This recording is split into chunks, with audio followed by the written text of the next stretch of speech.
रब्बिल आलमीन वस्सलातु वस्सलामु अला शरीफ।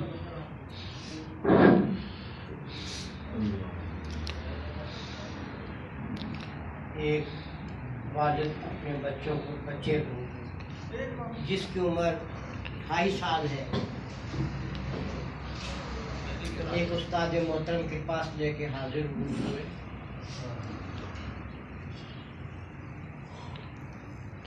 उस्ताद मोहतरम के पास लेकर हाजिर हुए, उससे ये कहा कि उस्ताद जी इसको कुरान पढ़ाना है। उस्ताद ने कहा बच्चा बहुत छोटा है, क्या इसने बगदादी कायदा पढ़ा है? क्या इसने यसमन कुरान पढ़ा है? क्या ये हरीफ अलिफ बे की शनाख्त रखता है? ये तो अभी बहुत छोटा है। छोटे बड़े की बात ये है, बगदादी कायदा इसने नहीं पढ़ा, यसमन कुरान इसने नहीं पढ़ा, हरूफ की पहचान इसे नहीं है, लेकिन उस्ताद जी आपने पढ़ाना है। उस्ताद ने कहा बच्चा बहुत छोटा है। दोनों में तकरार हुई, बाप छोड़कर चले जाते हैं। वो कहते हैं उस्ताद जी आप इसको पढ़ाएं, कोई ऐसी बात। बच्चे बहुत सारे पढ़ रहे हैं, जो बच्चों से फारिग होते हैं उस्ताद, तो वो उससे कहते हैं बेटा बात ये है, तेरा बाप भी अजीब आदमी है, तेरी उम्र बहुत छोटी है, बगदादी कायदा तूने नहीं पढ़ा, यसमन कुरान तूने नहीं पढ़ा, अलिफ बे का तुझे पता नहीं, अब फिर भी कहता है तेरा बाप के पढ़ाओ इसे, तो फिर पढ़। कायदा रख के उससे कहता है जनाब मेरी पढ़ बेटा बिस्मिल्लाहिर्रहमान। उस्ताद कहता है बिस्मिल्लाहिर्रहमानिर्रहीम। वो बच्चा जो है 15 सिपारे सुना देता है। सुभान अल्लाह। 15 सिपारे पढ़ सुना देता। उस्ताद ने कहा कमाल है, तेरा बाप तो कहता है तुझे अलिफ बे का पता नहीं है, कोई कायदा नहीं पढ़ा, कोई कुछ नहीं पढ़ा, ये क्या?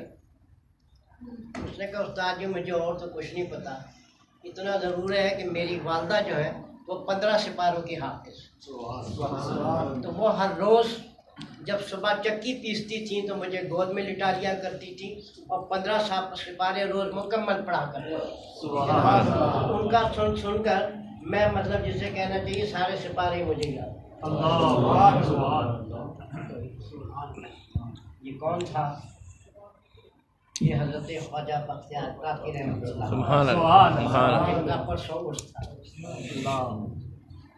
वक्त ज़्यादा हो जाएगा इसलिए इस बंदे आलम से हाजिर लगाना मकसद थी कि ये वो शान है, ये बचपने की शान। और उनका विशाल जो था वो भी महफिल समा में हुआ था।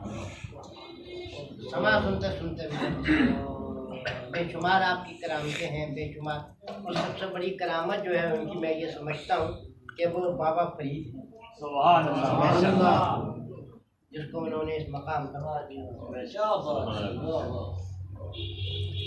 बाबा फरीद सरकार ने मतलब जिस मोहब्बत से आपके साथ अक़ीदत का इजहार किया, उस अक़ीदत के इजहार का जवाब हज़रत ख्वाजा बख्तियार काकी ने दिया।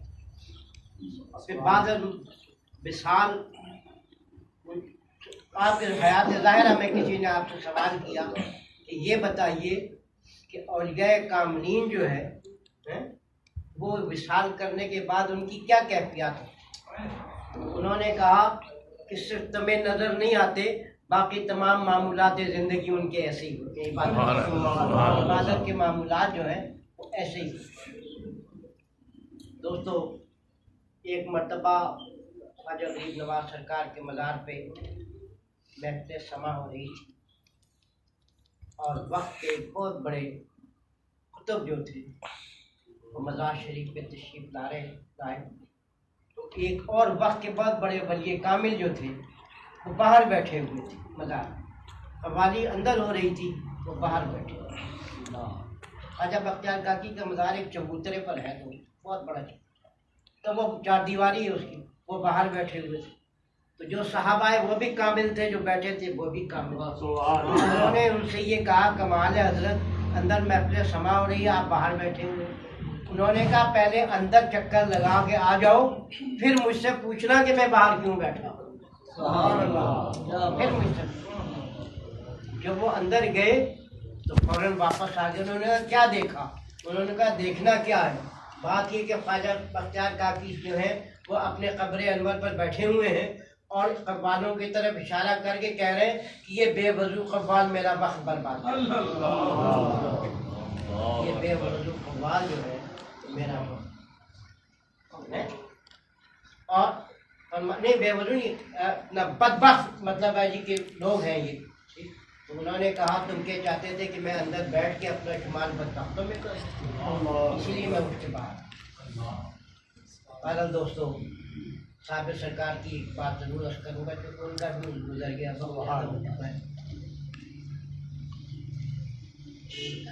मौलाना गौस अली शाह साहब, उन्होंने बड़े सफ़र किए, सफ़र में उनकी ज़िंदगी गुजरी। तो सफ़र करते करते साबिर सरकार के आस्थाने पर पहुँचे। इत्तेफाक की बात है कि साबिर सरकार के मज़ार से थोड़े फासले पर हज़रत इमाम किलकिली का मज़ार, बड़ी तफसील से कभी बताऊँगा। उनकी बड़ी शान इमाम किलकिली की बहुत शान, लेकिन वो बहुत जलाली थे। उन्होंने आज तक अपने मज़ार पे छत ही नहीं पड़ने दी, छत पड़ती है वो उड़ के दूर चली जाती है, लेंटर ही उड़ जाती। बहरहाल उन दिनों हज़रत इमाम किलकिली का उस वक्त झाड़ू करते हैं, तोहफे के तौर पे वह झाड़ू पे। तो मैं ये कह रहा था कि उस इमाम किलकिली का मज़ार पे उर्स हो रहा था और साबिर सरकार के आस्थाने के सारे लोग जो थे, क्योंकि वहाँ पे 5 रोज़ा हो तो वहाँ पर गए हुए थे। अब गौस अली शाह साहब जो है वो कहने लगे कि मुझे 2 दिन हो गए कुछ खाने को नहीं मिला। मैं साबिर सरकार के आस्थाने पर गया और जाने के बाद मैंने कहा जनाब खुद तो आप गोल्डियों पे गुजारा करते रहे, क्योंकि हम गुलड़ खाया करते थे और तो कुछ नहीं खाते थे। आप खुद तो गोल्डियों पे गुजारा करते रहे, मुझ फकीर को क्या फाके मारना है? देखें कितनी बड़ी बात है। अब कोई ये कहे जनाब कब्र से कह रहे हैं, मिट्टी से कह रहे हैं, दीवार से कह रहे हैं, ढेर से कह रहे हैं, नहीं, ये तो वो लोग जानते हैं अहले इल्म और अहले नज़र कि हमारी किस तरीके से वो बात सुनते। उन्होंने जाके कहा कि जनाब कमाल है, खुद तो आप गोल्डियों को गुजारा करते रहे और मुझे गरीब को आप पाके मार, फकीर को पाके मारना चाहते। तो इतनी देर में आस्थाने का एक खादिम ट्रे लेकर आया और उसने सामने ट्रे रखी, हाथ जोड़ के माफ़ी मांगी कि गलती हो गई, इंशाअल्लाह आपको जितने दिन आप रहेंगे वक्त में खाना मिलता है। खाना खा लिया, वो खादिम खाना देकर चला गया। शाह जी को भी पता था, गौस अली शाह साहब को, कि ये तमाम लोग जो है वो इमाम किलकिली के मज़ार पे गए, उर्स पे गए हुए। खैर खाना वाना खा के जब आप बाहर आए तो उस ज़माने में शहर नहीं था, वहाँ जंगल ही था, सुनसान उजाड़ पे था। तो वहाँ पर बाहर एक मजदूर लेटा हुआ, तो वो कहने लगा शाह जी बात ये है कि मेरा आ गया है आखिरी वक्त, मैंने थोड़ी देर के बाद दुनिया से चले जाना, तो मुझे मोशन आते रहे सारे दिन, आसान का मर्ज है, तो मेरे कपड़े भी गंदे हैं और मेरी टांगे भी गंदी हैं, तो मैं नापाक मरना नहीं चाहता। आप मेहरबानी करें कि मेरे कपड़े भी धो दें और मुझे साफ़ सुथरा करके। सैयद गौस अली शाह साहब ने उसके कपड़े भी धोए और उसके मतलब उसको साफ़ भी किया, उसको गुस्ल भी दिया। उसके जब कपड़े तब्दील करा दिए उसके, तो वो कहने लगा अच्छा शाह जी बात ये है कि अब मैं जा रहा हूँ। ये कहने के बाद उसने कलमा पढ़ा और वो फारिग हो गया। गौस अली शाह साहब कहते हैं कि मैंने ये सोचा कि अब मेरे कपड़े हो गए गंदे, इसको गुस्ल देने से खुद भी नहाना चाहता हूँ। अगर मैं नहाने दरिया पर जाता हूँ, कपड़े धोने इसको जाता हूँ, तो पीछे जंगली परिंदे को खा जाएंगे इसकी मैयत। तो बड़े परेशान होकर बैठे रहे कि मामूलात का क्या बनेगा, वज़ाइफ का क्या बनेगा, मैं क्या करूँ। तो यह हुआ कि थोड़ी देर गुजरी तो वो हिलना शुरू हो गया, उसकी मैयत हिलने लगी। गौस अली शाह साहब समझे इसमें कोई भूत घुस गया, उन्होंने डंडा उठाया कि इसकी ठुकाई करें, भूत निकालें। तो वो कहता है शाह जी भूत भूत नहीं घुसा है, आप परेशान हो रहे थे गुस्ल के लिए, अपने वज़ाइफ के लिए, नमाज के लिए, तो मैं सुबह आठ पहर की 4 पहर की छुट्टी लेकर आ गया हूँ। 10 बजे तक मतलब मेरी छुट्टी है, दोबारा नहीं जाऊँगा। आप तमाम मामलात अपने पूरे कर। ठीक, अब क्या हुआ, तो गए, उन्होंने नहाए धोए, कपड़े बदले, बजाय पड़े। जब सुबह हुई तो उसने कहा लो शाह जी, जितनी देर की छुट्टी थी, छुट्टी का वक्त खत्म हो गया, अब मैं जा रहा हूँ। वो देखे मेरे पाँव में से दम निकला। कहता देखो घुटने तक मेरी जान निकली। वो कहता देखो पेट तक जान निकली। वो देखो सीने तक मेरी जान निकली। है अच्छा हाँ। फिर कहता है शाह जी परेशान होने की ज़रूरत नहीं, दम निकल गया था। और कहता है शाह जी परेशान होने की ज़रूरत नहीं, मेरे इंतकाल के बाद, जाने के बाद मौलाना कलंदर बियाबानी आएंगे, उनके साथ उनका एक शागिर्द होगा, एक चादर उनके कंधे पे होगी, वो ले लेना। एक चादर मेरे सिर के नीचे एक कफन हो जाएगा, और कलंदर साहब उनके 2 शागिर्द, आप चारों मिलके मेरी नमाज जनाजा पढ़ के मुझे दफना। सारी बातें खुद ही। फिर क्या वो कहता है, वो देखो दम निकला। जब कहता था सीने तक दम निकल गया, जब हलक में दम पहुंचा तो उसने कहा जालिम बता तो तू रहा है, उन्होंने कहा है, पर ये तो बता दा कि तुझे ये कमाल हासिल कैसे हुआ। ये कमाल है, तुझे हासिल कैसे हुआ। उसने कहा शाह जी सिर्फ साबिर सरकार के आस्थाने से झाड़ू चालू कच्ची से जनाब